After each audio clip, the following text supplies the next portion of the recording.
So, for the greatest biochemistry discoveries the greatest discoveries in biochemistry, the ones that I thought were very important were this discovery of the structure of DNA, DNA replication process, the discovery of the first enzyme, and cycles.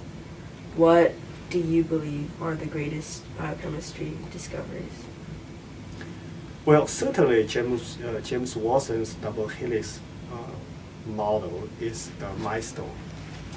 You are very right, because I think almost nothing else could compare to that achievement in 20th century, because of that now we have fully human genome is sequenced, and a lot of disease is related to the genetics or the mutation of the genes, and in cancers and in many other diseases. And but we still in the process of try to understand more about the genomics. And my boss here, NCI, the director is Varmus. That is the award he gave to me. So the Harold Varmus is the Nobel Prize winner in 1989, and he's now the current director for NCI, the Cancer Institute, and he's the director. He got the Nobel Prize for his discovery of the gene called oncogene. So oncogene means the genes involved in the cell growth and relate to the cancer, right? So we're still far from understanding how to regulate oncogenes, and what mutation and what kind of genes mutation cause the cancer. And why, a very simple question, actually, Dr. Varmus recently asked in the meeting, and as a pioneer in this field, he's still wondering why one drug could treat one chemo drug, like Dr. Lee's drug. So why Dr. Lee's chemo drug could treat one cancer successfully, but cannot treat another cancer successfully, right? So this chemo drug basically inhibits cell growth, and all cells grow fast as tumors. But why same drug can treat one tumor successfully, and you can not treat another cancer? And those things we still don't know. So we need to understand. To understand this, we need to know in the tumor genetics, and the tumor is heterogeneous. That means they are not all the same. Even in the same tumor, all the cells are not identical, and that causes a big problem for therapy, because you may kill some tumor cells, but you cannot kill other tumor cells. And to understand this, we need more genomics information and other information. So NCI is now doing so-called deep sequencing.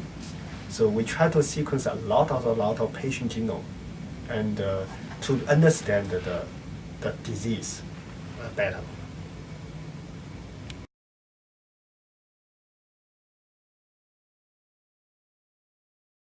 Okay. What is one current problem that you guys are studying in this field and doing research in? So we are more focused on the 3-4 years ago. We are moving to the area, and we're more focused on the liver cancer. Why liver cancer? Because in the United States, liver cancer, melanoma, and pancreatic cancer are the three cancers have the poor prognosis. That means have a poor survival. And most people get the liver cancer survive only 3 to 6 months. And is currently they're basically no treatment. And liver cancer is the only few cancer in the United States increase every year, actually. While most other cancers actually stabilize, and some of them even declining the incidence, but the liver cancer is increased. And so we moved to the liver cancer and try to develop a better therapy for liver cancers. And to do this, we actually screen the antibodies to liver cancer. And like a magic bullets, we just want to target only liver cancer, not the normal liver cells or normal tissues.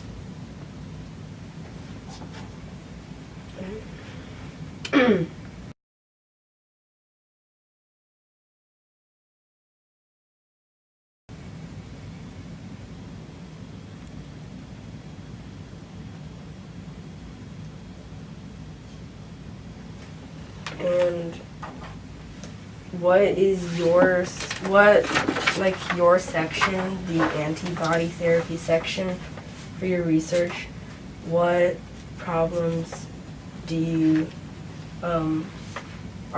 what like research problems are you doing right now? Just specifically in your section. So we actually try to find antibodies could target a new target, could actually attack the liver cancers, and not only just bind the liver cancer cells, but also could kill the liver cancer cells. And to do that, there are several barriers there. First of all, you need to find a drug that could functionally kill the liver cancers, though this is not easy. So we need a very good functional screening methods. And that's what we have been doing this. And the other thing is, even if we find a drug, you could kill the cancer cell efficiently on the dishes. Does not mean the drugs could kill the cancers in vivo. That means in human or in mice.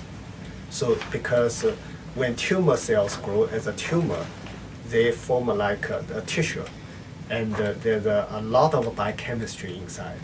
Because when tumor grows, inside is a hypoxia. That means less oxygen, more acidic. So a lot of drugs work on single cell base, but does not work when tumor cells grow as a ball, and the inside is less oxygen, more acidic condition. They just don't work, and the drug action just is not only weaker, and also those tumor cells become more resistant to the drug. So it's a lot of barriers to make one drug to cure real cancers in the body. And we try to do several things. First, we screen the antibody, which is functionally can kill the cancer cells. Second, we try to deliver the antibody into the tumors, which could cross the barrier of the tumor barriers. Third, we want to enhance the killing. So then it will be improved when they deliver to the cancers. And the fourth, we even try to combine it with the current chemo drug to make like a cocktail. As you may heard, like in HIV/AIDS therapy, now people use cocktail. I would imagine the cancer therapy eventually will be most successful cancer therapy will be involved in cocktail therapy as well. So this is the name of the NIH, the Chinese American scientist. And later on, he won the NASCAR award. Yeah, I will show you the pictures. Yeah. Okay. So you could Google on the web. So there's a lot of information there. And the AACR journal, like a cancer research journal, I think a couple of years ago also have like a memory article there to describe what he did as one of the first chemotherapies. Yeah. And actually that good work is done at NIH.